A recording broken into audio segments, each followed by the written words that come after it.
Bonjour à tous. Aujourd'hui, je vais vous montrer comment utiliser un scanner. Pour commencer avec un Mac. Cherchez transfert d'image, naturellement en ayant branché votre scanner. Votre scanner se trouvera en haut à gauche et il faudra mettre afficher les détails pour que le scanner numérise l'aperçu. Si vous n'avez pas un Mac ou que vous n'utilisez pas ce logiciel-là, en deuxième partie, je présente la même chose avec le mien, un autre logiciel de scanner.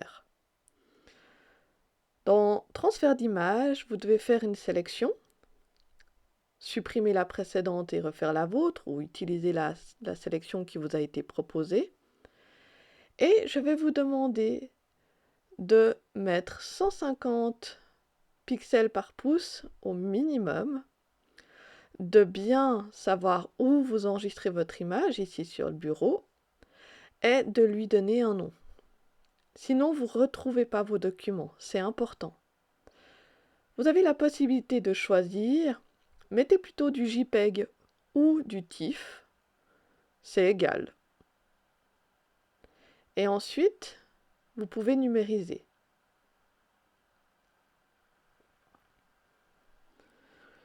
Le scanner va numériser uniquement la sélection et va mettre 150 pixels par pouce dans votre image. 150 pixels, c'est le minimum pour que l'image s'affiche correctement à l'écran. 300, c'est le minimum pour l'impression. Là, je vais vous montrer qu'est-ce que ça fait de mettre, je vais mettre d'ailleurs, j'ai dit sticker grand, 600 dpi, 600 pixels par pouce, pour que vous voyez la différence entre 150 et 600 pixels. Le document va être plus lent à numériser. C'est normal, au lieu de 150, il va mettre 600 pixels par pouce. On doit attendre un peu plus longtemps, c'est normal. Donc ppp égale pixels par pouce. Des fois c'est marqué par centimètre. À vous de voir. Voilà la résolution à 150. Vous voyez que à peine je zoome un petit peu, ça se pixelise déjà. Mais c'est une bonne image, hein? On voit déjà bien les détails. On peut zoomer un peu sans que ça se pixelise tout de suite. Donc c'est très bien. Et voici la résolution à 600.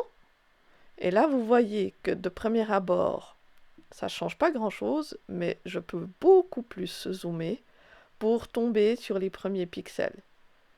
On voit même le grain de la page. Plus l'image a une haute résolution, évidemment, plus elle est lourde.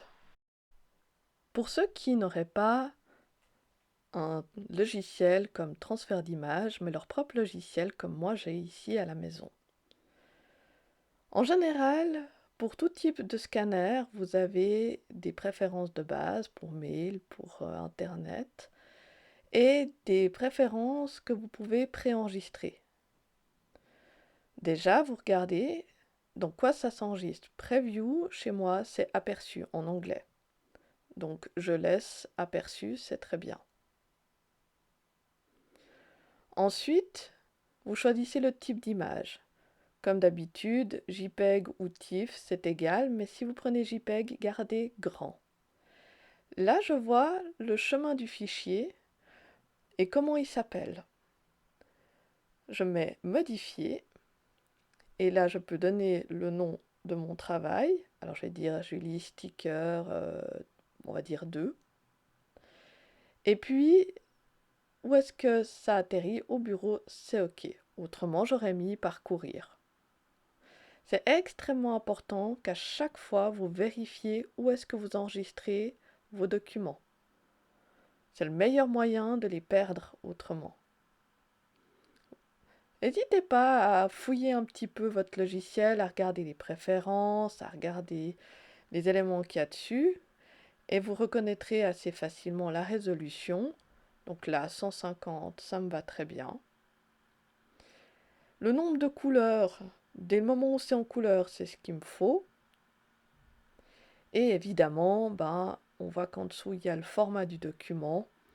On va le mettre en A4. Et là, je peux mettre débuter la numérisation. Dans ce logiciel, vous voyez qu'il n'y a pas d'aperçu. Ce n'est pas nécessaire. Surtout qu'il s'ouvre après avec le logiciel aperçu. Dans ce logiciel, je peux faire une sélection, aller dans Outils, et puis rechercher Recadrer ou Commande K. Ensuite, on enregistre pour sauvegarder les modifications et c'est tout bon. Voilà, le tuto est terminé, j'espère qu'il vous a plu. Je me réjouis d'avoir vos retours et je vous dis à bientôt!